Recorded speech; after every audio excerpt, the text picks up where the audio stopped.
don't take my sunshine away. Luca.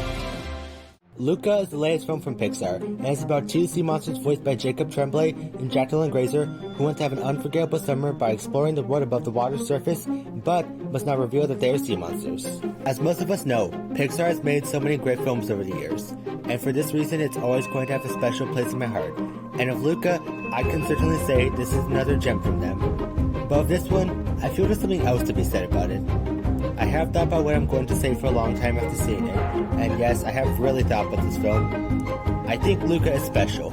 I first watched this movie around the time when it dropped on Disney Plus, and I had a great time with it. But days later, I kept thinking about the movie, and it really made me want to watch it again. So I did, and at that viewing, something just clicked with me that made me appreciate it more. Now, after watching it many times, I can now say, I love this movie, and I have a lot to say about it. Luca is so fast-paced and a lot of fun, and almost never has a dull moment. Something is always happening. It had the feel of Finding Nemo, and I'm not just saying that because they're both centered around the ocean. In fact, we don't really spend too much time underwater. The film's main focus is allowing Luca and Alberto to explore the town of Porto Rosso, as it is actually a fish-out-of-water scenario. Of course, since it's Pixar, the animation is truly phenomenal and stunning. All the rocks, the ocean, and all the scenery look so real. Pixar always shows us they are constantly achieving new heights with each film and giving us more detail of little things such as shadows and water ripples, and I especially like the way all the characters were designed. Everything was very pleasing to look at. There were a lot of shots and sequences combined with the music, which I'll certainly get back to later, that were so breathtaking and I will never forget them. The voice acting by all the cast is also very strong, and Jacob Tremblay and Jacqueline Grazer brought a ton of personality to their characters. I later found out that many scenes had to be recorded at home during the lockdown, which is so impressive considering that the voice acting was top-notch. And one of the main highlights I've been wanting to talk about is the score. Dan Romer's score was remarkable, and there were plenty of moments where I was blown away by what I was hearing and seeing on screen. The music was really fast-paced in some scenes, and in others, it put me in the characters' shoes and really made me feel for them, especially towards the latter half of the film. Speaking of which, all the characters were very entertaining and understandable during the whole movie. I was constantly rooting for Luca, Alberto, and Julia, and I never once doubted the friendship between them, as well as the relationships they had with their parents, because they were all very well thought out and strongly developed throughout.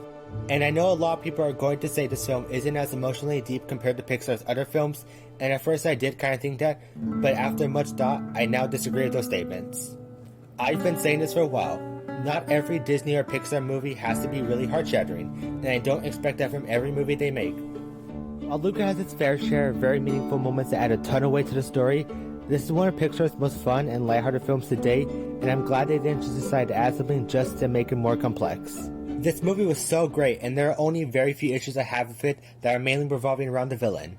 At first he was really annoying and got on my nerves in his first couple of scenes, but that's really a part of his character and it didn't bother me as much as the movie went along.